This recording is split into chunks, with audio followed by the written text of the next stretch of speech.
barnaamijkeenan waxaynu diiradda ku saari doonaa faa'iidada ay leedahay nidaaminta waqtiga. Hantida ugu ballaaran, ugu muhiimsan, ugu wanaagsan, ugu badan ee aynu haysano Ilaahay subxaanahu wa ta'ala uu inoogu deeqan markaynu ifka nimid waa waqtiga. Waqtiguna wuxuu naga soo gabagaboobayaa sikinada, daqiiqadaha iyo waqtiga ugu dambeeya ee naftan laga qaado. Waqtiga markuu Ilaahayna siiyay wuxuu noogu talagalay inaynu uga faa'iideysano aakhiradeenna, wuxuu noogu talagalay inaynu uga faa'iideysano adduunyadeena, wuxuu noogu talagalay inaynu uga faa'iideysano dhammaan arrimaheena adduunyo iyo arrimaheena aakhiro.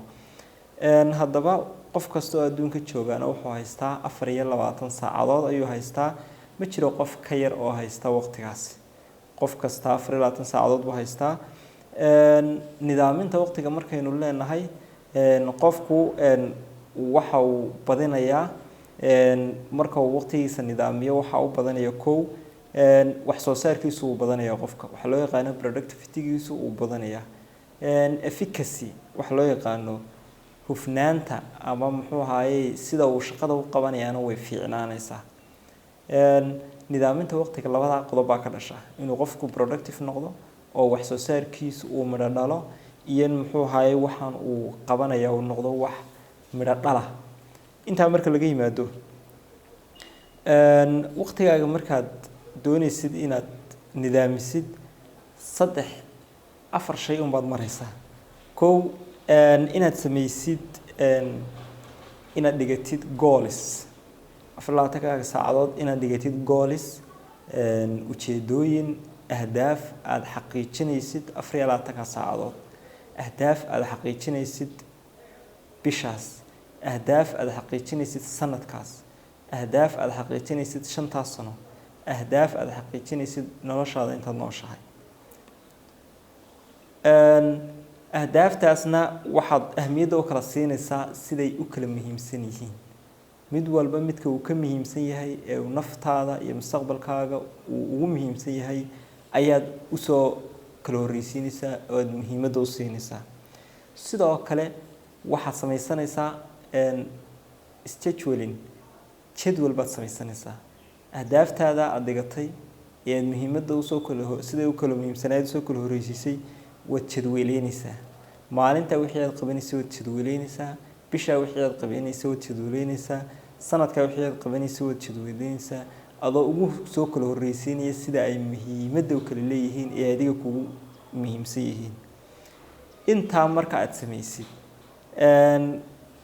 waxaa badanaya wax soo saarkaaga productivity-gaagu wuu badanayaa. sidoo kale waxaa yaraanaya oo minimizing uu ku dhacayaa waqtigii kaa lumayay. marka macnaheedu waxa weeyaan haddaad waqtigaaga sidaa u nidaamisid iyo la dejisatid jadwal aad samaysatid waxaad noqonaysaa qof productive. waxaa meesha ka baxaya waqtigii aad khasaarin jirtay ee aadan waxba uga faa'iideysan jirin. qaacido ayaynu wadaagi doonaa maanta. qaacidada loo yaqaan 8+8+8 waa 3 8 oo la isu geeyay oo ka dhigan waa 24 saacadood ee aad haysatay. 8+8 qaacidadaas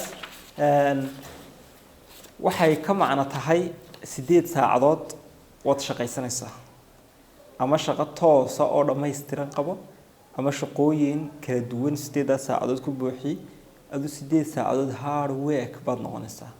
qof hawl kara oo shaqada qabanaya si xawli oo qabanaya oo shaqo taga ayaad noqonaysaa. waa 8 saacadood hore. 8 saacadood labaad waad seexanaysaa. waa good sleep baad helaysaa. waa hurdo wanaagsan ayaad seexanaysaa. kala qaybso 6 saacadood habeenkii iyo 2 saacadood maalintii. taana waad sameynaysaa. waxa aadna muhiim u ah maalintii 12 saacadood ee maalintii inaad heshid wax loo yaqaan 2 saacadood hurdo ama 1 saac oo hurdo inaad heshaa aad bay muhiim u tahay. halka waxaad ku haysataa 16 saacadood. waxa soo haray 8 saacadood. 8 saacadood 4 saacadood oo kamida waxaad la qaadanaysaa familkaaga, xaaskaaga, reerkaaga, eheladaada, qaraabadaada dhammaantood 4 saacadood iyaga ayaad ku kharash gareynaysaa oo aad la qaadanaysaa. 2 saacadood waxaad ku kharash garaynaysaa caafimaadkaaga, waxaad ku kharash garaynaysaa waxyaabaha adigu jeceshahay inaad qabatid, waxaad ku kharash garaynaysaa hadday noqoto dee inaad naftaada dee muxuu ahaye ilaalisid hygiene-keeda iyo dee iyo cibaado wixii aad qabsan karaysid ayaad 2 saacadood u qaybinaysaa. inaad masaajidka fadhiisatid, inaad iska ducaysatid, inaad ilaahay baridid. 2 saacadood ee kale hadhayna waa exercise inaad samaysid iyo inaad cibaado samaysid. waa 2 saacadood, waa 1 saac oo exercise ah waad samayn karaysaa. 12 saacadood ee maalintii 30 minute oo exercise waad samayn kartaa, habeenkiina 30 minute exercise waad samayn kartaa. waa 1 saac oo cibaado ah oo 5 salaadood ah. salaad kastana 10 minute baad tukanaysaa, marka 50 minute bay isku noqonaysaa marka cibaadada. marka qaacida waxa loo yaqaanaa 8+8+8 oo macnaheedu tahay waqtigaaga inaad sidaa u nidaamisid. dhammaan waxa meesha ka baxaya wixii la oran jiray waqtigan dilaya, waxa meesha ka baxaya wixii la oran jiray waqtiga bay ugu farabatay, waxa meesha ka baxaya wixii la oran jiray bila amal baan ahay, waxa meesha ka baxaya wixii la oran jiray stress iyo dhibaato ay haystaa, waxa meesha ka baxaya wixii la oran jiray cidhiidhi iyo waxaan dareemayaa stress, waxa meesha ka baxaya meelaan shaqo taga maayo, aqoon aan barta maayo, cilmi aan